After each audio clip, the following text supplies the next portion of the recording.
자, 거기까지 일단. 자, 포에바에 대한 마르크스의 비판. 포에바에 대한 마르크스의 비판. 자, 요거 함께남 동지 읽어봅시다. 헤겔은 절대화되고 고정화된 추상물로 소외, 즉 종교와 신학에 주목한 반면 포에르바는 실증적인 것, 감각적인 것에서 시작된다. 헤겔의 변증법은 현실의 변증법적 운동을 사변적이고 추상적으로 표현하는 반면 포에르바의 변증법은 현실적인 감각에 기초한 자연주의적, 인간주의적 유물론에 근거하고. 헤겔은 글꼴을 좀 바꾸면 안 돼요? 다른 글꼴을. 문구? 글꼴. 아, 글꼴? 네, 명조가 잘 안 보여요. 그 고딕으로 바꿀까? 전체를 선택해가지고서 바꿔보면. 고딕으로 바꿀까? 네. 맑은 고딕. 네. 아마 안 되나 봐. 네. 잘 보이죠? 예. 어때? 예, 그만. 잘 보이죠? 잘 보여, 잘 보여. 자, 간단히 말하면은, 헤겔은 관념론이고, 포이에르바르는 유물론인데 수준이 낮죠. 그래서 개인과 생물학적으로 자연주의적, 인간주의적 유물론이라는 거예요. 헤겔은 왜 관념론? 헤겔은 어떻게 따라서 의식의 자기 발전 과정이라 했잖아. 의식의 자기 발전 과정. 자기 발전 과정. 그래서 무의식 이렇게 된다 그랬죠? 의식, 애기로 치면 애기로부터 어른까지 가는 거야. 의식, 무의식, 그죠? 이렇게 되죠. 그러다가 이제 선호가 생기죠. 좋고 나쁨, 의견이 생기잖아. 논리가 생기고 이성이 생기고 이게 최고로 발달된 게 절대 이성. 이런 식으로 이렇게 주장하는 거예요. 좀 이상하죠. 말로만 의식, 근데 그게 아니라 포이에바는 어떻게 한다 그래서 오감, 감각적인 거, 그죠? 감각적인 거. 이 차이점이에요. 아까 위치가 바뀌지 않았어요? 그대로 맞아요? 응? 글꼴만 바뀌어서 괜찮아? 글꼴. 맞아요. 크기는 안 바뀌어. 응. 자, 그 다음에 요걸 또 박건영 동지 봅시다. 헤겔은 역사의 운동을 추상적이고 논리적으로 비판해서 역사의 주체인 인간의 현실적인 역사를 경시했다. 인간의 역사를 만드는 주체가 아니라 역사, 절대 이성이 생성한 객체이다. 포이에르바흐는 역사의 주체인 인간에 주목했으나 이 인간은 아직 사회적, 역사적 소산으로서 인간이 아니라 감각적, 자연적 인간이다. 헤겔은 씨앗이죠, 씨앗.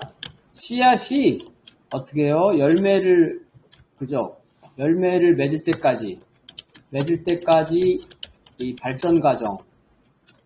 그죠? 이거를 어떻게 의식이 어떻게 될 때? 절대 이성이 될 때까지. 그죠? 과정을 말로 어떻게 해서? 말로 설명하는 거예요. 말로 설명.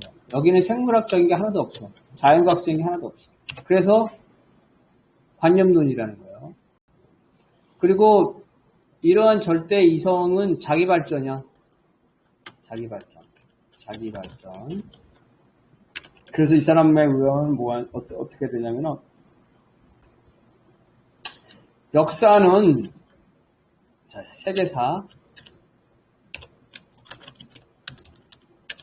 세계사는 절대 이성이 자기를 실현하는 과정이다. 역사의 주인이 뭐야? 역사의 주인이 사람이 아니라 절대 이성이야. 역사의 주인은 사람이 아닌 절대 이성. 사람을 객체화했죠. 이 절대 이성이 도대체 뭐야? 섭리? 자연 섭리? 생각할 수도 있겠죠. 자연 섭리. 얘는 이제 신을 부정했는데 기독교를 눈치 보냐고 이 절대 이성을 신이라고 합니다. 그런데 이제 포이에르바르는 어때요? 이러한 말로 하는 게 아니라 사람을 역사의 주체로 본 거. 그게 장점이라는 거야. 헤겔보다 포이에르바르가 더 발전했다는 거죠. 유물론이고. 근데 이 사람은 어떤 사람이야? 생물학적, 감각적 사람이죠. 자연적, 그죠? 집단이 아닌 개별적. 사람만을 한계, 이 상정한 게 한계라는 거죠. 막스가 그래서 이걸 인간적 유물론, 즉 사회적, 역사적 유물론으로 발전하지 못했다. 유물론으로 발전하지 못했다는 거죠. 발전 못한. 이게 한계라는 거예요. 어쨌든 인간이라는 거를 중시했기 때문에 해결보다는 더 나아갔다는 거죠. 자, 박건영 동지를 봅시다. 포에바의 인간적 유물론은 감성을 중시하기 때문에 인간의 생리적이고 물질적인 과정만을 중시하면서 기계론적 유물론자나 이성이나 정신만을 중시하는 독일 관념론보다 낫다. 하지만 인간적 유물론은 인간을 감성적 대상, 즉 감각적 존재로 파악하고 있지만 감성적 활동으로서 파악하고 있지 못하는 점에서 인간의 실천성과 역사성을 결여하고 있다.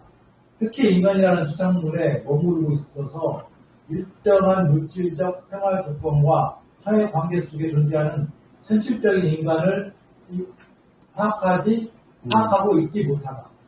포에바가 유물론이 장점은 뭐래서 해겔의 관념론보다는 낫다고 그랬죠. 해겔의 관념론보다는 낫죠. 좋아. 그리고 아까 이성도 감각과 이성을 동시에 강조한다 그랬죠. 그래서 감각, 사람의 오감, 이 감각은 신체 기관이죠. 이것만 생각하는 기계적 유물론보다는 낫다는 거예요. 그런데 이 포에바르는 사람이 자 함께남은 인간이죠. 인간인데 언제 살고 있어? 몇 년도에 살고 있어? 지금 2024년이죠. 그리고 어디에 있어? 서울에 있던 거죠. 이렇게 있잖아.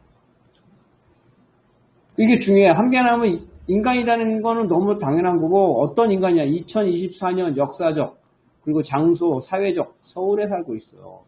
자본주의 서울에. 그죠? 근데, 포에바르는 이것만 있다는 거죠? 인간만 가지고 모든 걸 썰을 푸는 거죠. 그죠? 포에바르 속에서 그 자본주의라든가, 이런, 사회적인 조건이라든가, 계급이라든가 이런 게 없다는 거야. 그냥 감각적 존재만 하고, 그 감각을 전제로 해서 인간이 사람과 부딪히고죠. 사회적인 존재죠. 이거를 결여하고 있다는 거예요. 그래서 사람이 살고 있는 물질적 조건과 사회적 조건을 파악하지 못했다. 포에바라가 사용한 말 중에서 제일 훌륭한 말이 유적 존재예요. 유적 존재. 어렵죠? 유는 종류라는 뜻이에요. 이거는 인간이라는 종족을 말하는 거야. 인간이라는 종족. 특성을 말하는 거예요. 자, 인간이라는 종족의 특성, 어떤 특성이 있겠어요? 인간은 당연히 생물학적 특성이 있겠죠? 사람으로서. 생물학적 특성. 신체기관의 보편성이죠? 인간이죠. 인간으로서 신체기관의 보편성. 신체기관이 공통적이죠? 신체기관이 공통적이다. 이거는 포에바르가 말했어. 이런 건 좋단 말이야, 이런 거는. 그래서 이 유적 존재라는 게 생물학적 존재, 생물학적 존재. 여기까지는 좋아. 감각적 존재. 근데 여기서 뭐가 없다고? 사회적 존재, 역사적 존재가 없다는 거예요. 이 사회적 존재, 인간은 사회적 존재, 역사적 존재라는 거를 마르크스가 주장한 거예요. 그래서 마르크스는 발전시킨 거지. 그래서 인간이 유적 존재인 건 맞아. 이 이제 유적 존재라는 건 뭐냐면 인간이 호모사피엔스라는 생물학적, 종족적, 그리고 고대 시대에 살거나 중세 봉건주의에 살거나 현대 자본주의에 살거나, 그죠? 이런 역사적, 그죠? 그 다음에 북과 같은 사회주의에 살거나 아니면 미국과 같은 자본주의 사회에 살거나 동시대지만 사회가 다르죠. 이 역사라는 거는 시대가 다른 걸 말하는 거예요. 사회라는 거는 동시대인데, 그죠? 사회적 존재. 이 사회 존재라는 거는 동시대인데 사회가 다른, 속한 사회가 다른 걸 말해요. 속한 사회가 다른. 사회가 다른. 그래서 인간의 존재는 이제 막스에 의해서 규명됐어. 첫 번째, 인간은 생물학적 유적 존재라는 뜻이에요. 인간은 생물학적 존재다. 이거는 포이에르바가 한 거예요. 그리고 막스가 한 거는 인간은 역사적이고 사회적 존재라는 거예요. 이걸 모르는 사람이 있어요. 되게 어떤 사람이 있냐면 스피노자가 그랬잖아. 스피노자가 뭐라 그러냐면 나는 내 철학이자 내 철학은 어떤 책도 읽어서 나온 게 아니야. 내 머리에서 순수히 내 머리에서 나온 거야. 내 머리에서 나왔어. 이렇게 주장한다. 이럴 수 있을까요? 스피노자의 철학이 설사 책에서는 안 나왔지만 스피노자 머리에서 나왔을까?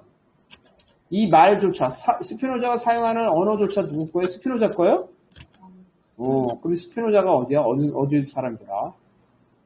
깜빡했네. 어쨌든 스페인인가? 어디라고 합시다. 그러면 그 나라 언어죠? 그 나라의 언어. 자기가 아니야. 그 나라의 언어. 그 나라의 언어. 언어는 바로 뭐야? 언어야말로, 언어는 사회적, 역사적, 그죠? 언어는 사회적, 역사적 산물이죠. 왜? 언어가 사회적이라는 거는 너무나 쉬워. 왜냐하면 한국어, 영어, 그죠? 같은 시대의 언어가 다르기 때문에. 근데 역사적이라는 건 뭐예요? 언어가 발전하죠. 조선시대 한국어와 현대 한국어가 다르죠. 그래서 언어도 사회적, 역사적 존재. 그래서 마르크스가 이걸 규명해서 스피노자야, 막스가 그랬겠지. 스피노자야, 네 철학이 어떤 책에서 나온 것이 아닐 수도 있지만 네 생각은 네게 아니라 지금까지 네가 책이 아니더라도 말로라도 아니면 네 사유는 뭘로 해요? 여러분 사유의 방법은 뭐야? 사유의 도구. 우리가 어떻게 사유할 수? 사유의 도구는 뭐예요? 언어죠? 언어가 없으면 사유를 할 수 있을까? 언어가 없으면 사유를 할 수 있겠냐고. 철학이라고 합시다. 언어가 없으면 철학이 나와요? 철학이 나올까? 아니면 어떤 이성이 나올까? 언어가 어떤 논리가 나올까? 그죠? 우리가 어떤 저게 맛있어. 저게 따뜻해. 뭐 이렇게 판단할 때 맛있어, 따뜻하라는 게 우리 머릿속에서 언어적 형태로 이게 전환돼서 나타난단 말이에요. 더군다나 복잡한 철학 사상이 있어서 스피노자야, 네가 딴 사람 책은 안 읽었다 하더라도 네가 가지고 있는 거의 대부분은 선배들의 세상이나 동료들의 세상으로 가지고 온 거야. 그래서 한계남 동지가 지금 한계남이지만은 한계남의 언어는 선배들의 것이야. 그죠? 선배들의 것. 그리고 한계남의 옷은 누구 거야? 한계남의 옷은 동료들의 것이야. 그 동료들이 만들었지, 옷을. 동료들이 만들어준 거야. 그래서 모든 인간은 사회적, 역사적 존재야. 생물학적 존재, 역사적 존재, 사회적 존재. 이걸 거부하고 지 혼자 잘났다고 떠드는 인간들은 어리석은 인간이에요. 그래서 박사 논문이다. 그러면은 박사 논문에 한 95%는 선배들 거야, 선배들. 선배들의 지식을 가져온 거고, 거기에다가 조금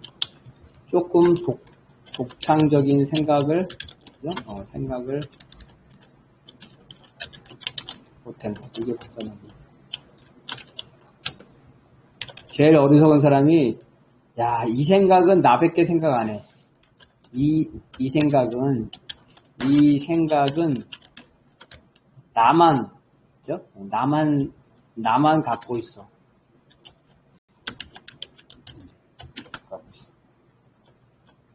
만약에 그런 게 있다면 이 사람은 천재야, 천재. 그죠? 이 사람은 천재. 찾아봐야 돼. 그래서 찾아봐야 돼. 예를 들어서, 내 박사 논문이, 전에도 얘기했지만은, 노동조합보다 당이 더 우경화된다. 왜 그러냐면은, 왜냐하면, 당은 어때요? 투표죠. 투표를 통해서 몰계급적 지지를 얻으려고 하니까.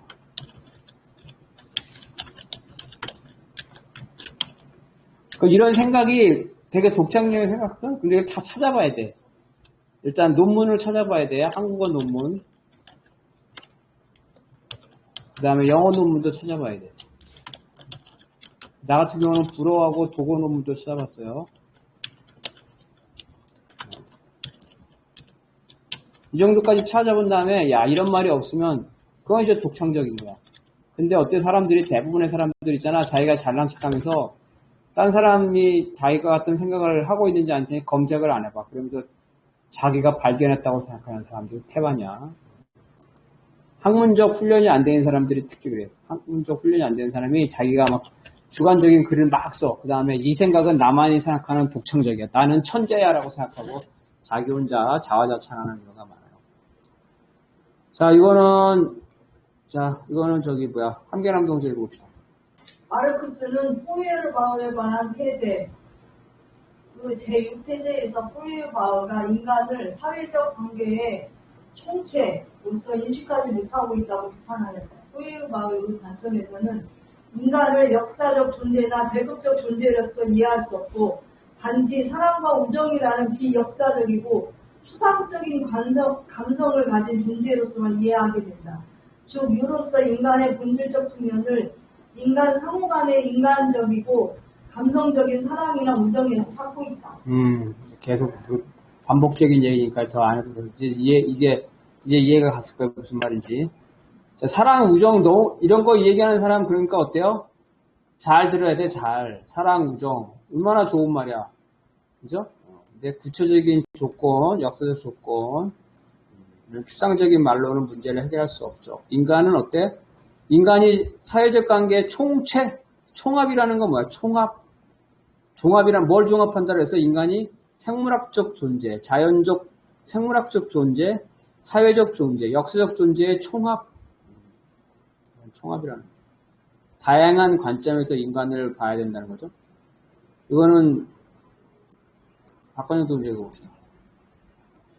사랑과 우정을 가진 감성적 존재로서 인간을 파악하는 인간학적 유물론의 입장을 유지하는 한 현실적인 역사를 제대로 인식할 수 없다. 즉 포이에르바흐가 표방하는 인물론과 역사는 전혀 별개의 것이다. 왜냐하면 포이에르바흐는 인간이 능동적인 실천적 활동을 통해서 현실 세계를 변화시키거나 또는 인간이 역사적으로 주어진 물질적 조건 속에서 다양한 형태의 삶을 살아간다는 점을 보지 못하기 때문이다. 현실적인 역사를 제대로 인식하기 위해서는 실천적, 역사적 존재로서 인간을 이해해야 하며 바로 이러한 관점을 통해서 인물론과 역사가 진정으로 결합되는 인물적 역사관이 형성될 수 있다. 사랑과 우정으로도 모든 게 다 해결될 수 있는 게 아니라는 거죠. 자본가와 노동자가 조건이 다르죠. 사랑과 우정으로 해결할 수 있나? 자본가와 노동가. 계급관계가 숨어 있는 건데. 그래서 이러한 계급관계, 사회적 관계, 이거를 무시했다는 거야. 포이에르바흐가. 자, 요거는 우리 한계남 동지 보죠. 포이에르바흐는 청년 해결할 바가 내세우는 사회주의 이론이 관념론적인 인간학과 도덕에 기초하고 있다. 이들에 따르면 인간의 관계들, 모든 활동과 충동들, 그리고 인간의 질곡과 한계들은 곧 인간의 의식이 만들어낸 산물이다. 따라서 청년 해결학파는 인간은 현재의 의식을 바꾸고 자신의 한계를 극복하라는 도덕적 요청을 인간에게 부과한다. 의식을 변화시키라는 이러한 요청은 현존하는 것을 다른 것으로 해석하라는 요구의 다름 아니다. 즉 해석의 전환이다. 해결 좌파. 자, 해결 좌파. 해결의 좌파적인 거. 전진법이죠? 전진법. 그리고 이성적인 것이 현실적인 거다. 현실을 이성적으로 바꿔야 된다는 거죠? 현실을 이성적으로 전환해야 된다. 거기서 발전한 게 포이에르바죠? 포이에르바. 사랑과 우정이죠? 사랑과 우정. 실천적인 인간을 중심에 뒀어. 해결은 절대이성인데. 그래서 사랑과 우정으로 모든 걸 다 해결할 수 있다고 말하는 거죠. 그건 불가능한 거라고 했어요. 왜냐하면 그 사람이 가지고 있는 역사적, 사회적 조건들이 다르기 때문에 사랑과 우정으로 해결할 수가 없죠. 자, 요거 박근혜 선수 봅시다. 이들에 따르면 개인적 차원에서 도덕성을 회복하는 것과 같은 의식의 변화를 통해서 사회주의 사회를 건설할 수 있다. 그런데 잘못된 의식은 잘못된 현실에서 발생하는 것이므로 바로 이러한 잘못된 현실 자체를 변혁해야 됩니다. 그래서 해결식으로 말하면 절대이성이 실현되면 돼. 이게 해방이야. 나라로 치면은 어때요? 국가, 그죠? 국가. 완전한 국가에선 모든 문제가 해결돼. 그죠? 아까 계급이 다 해결된다 그랬죠? 모든 문제가 해결돼. 국가가 조정을 하니까.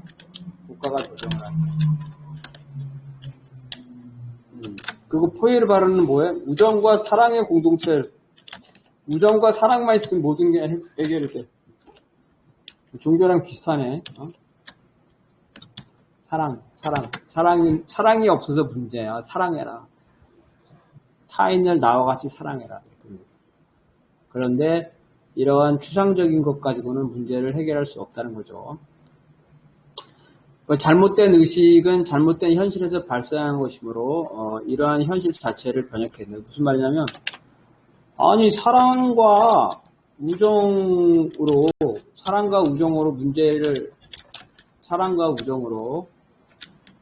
모든 문제를 해결하랬어. 문제를 해결해. 근데 사랑과 우정을 해요? 사람들이? 그죠? 못하죠. 그래서 현실의 사람들은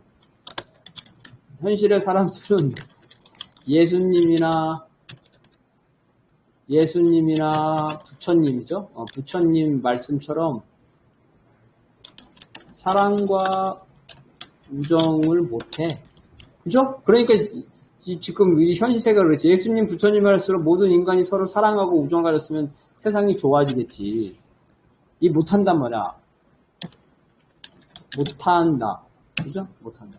그 이유는 뭐야? 그 이유를 살펴야지. 어떻게 살펴?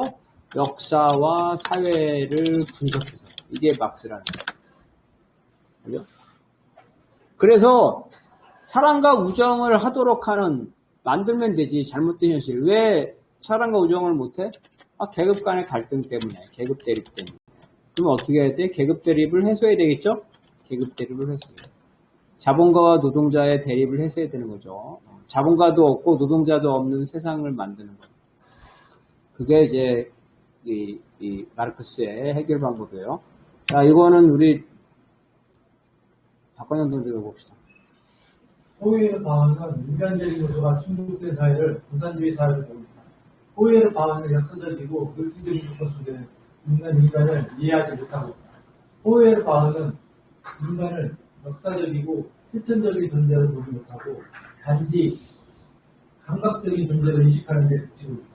포이에르 바흐처럼 인간에게는 인간적인 감정이 중요하며 따라서 이러한 인간적인 감정을 가질 것을 설계한다고 해서 공산주의 사회가 건설되는 것은 아니다.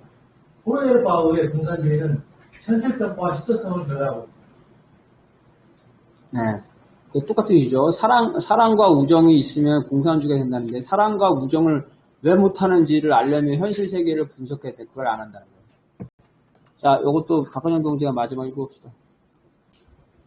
마르크스에 따르면 인간은 사회적 관계의 총체로서 사회적 역사적으로 주어진 조건으로부터 규정을 받으며 따라서 물질적 생산 활동에서의 사회적 위치, 즉 결격에 따라 서로 다른 이해관계를 갖게 된다. 그리고 인간은 유적 존재로서 사회 속에서 목적적인 실천적 활동을 통해 기존 현실을 변화시킬 수 있다. 그래. 그래서 노동자가 그러는 거지. 노동자가, 야, 자본가야, 나도 너랑 사랑과 우정으로 같이 하고 싶어. 근데 네가 나 착취하잖아. 네가 나 착취하는데 사랑과 우정으로 되겠니? 그래서 진정한 사랑과 우정이 되려면 네가 나에 대한 착취를 멈춰야 돼. 임노동이죠? 임노동 관계를 중단해야 돼. 8시간 동안 네가 사가지고 나를 종처럼 부려먹잖아. 8시간 동안에는 네가 나를 지배하잖아. 그게 어떻게 주종관계에서 사랑과 우정의 공동체가 되겠니? 생산이, 자, 자본가와 노동자가 없는 공동의 생산체죠. 공동의 생산 공동체. 이 공산주의지. 이 공산주의 사회에서는 자본가와 노동자가 없으니까 계급 간의 대립이 없죠. 그래서 진정한 우정과 사랑을 하려면 바로 우정과 사랑을 못하게 만드는 이러한 사회적 착취관계, 대립관계를 해소해야 돼. 이게 막스의 답이라는 거. 그러한 사회관계, 그러한 착취관계에 대해서 얘기하지 않고 무조건 사랑과 우정을 하라는 건 그거는 비현실적이라는 거죠. 교회에서 맨날 그러잖아. 그죠? 사랑하라. 지들은 왜 사랑 못해? 왜 카톨릭은 왜 불교를 사랑 못하고, 불교는 왜 카톨릭을 사랑을 못해? 이슬람은 왜 기독교를 사랑 못하고, 자, 이건 여기까지 하고, 우리 10분 동안 쉬었다가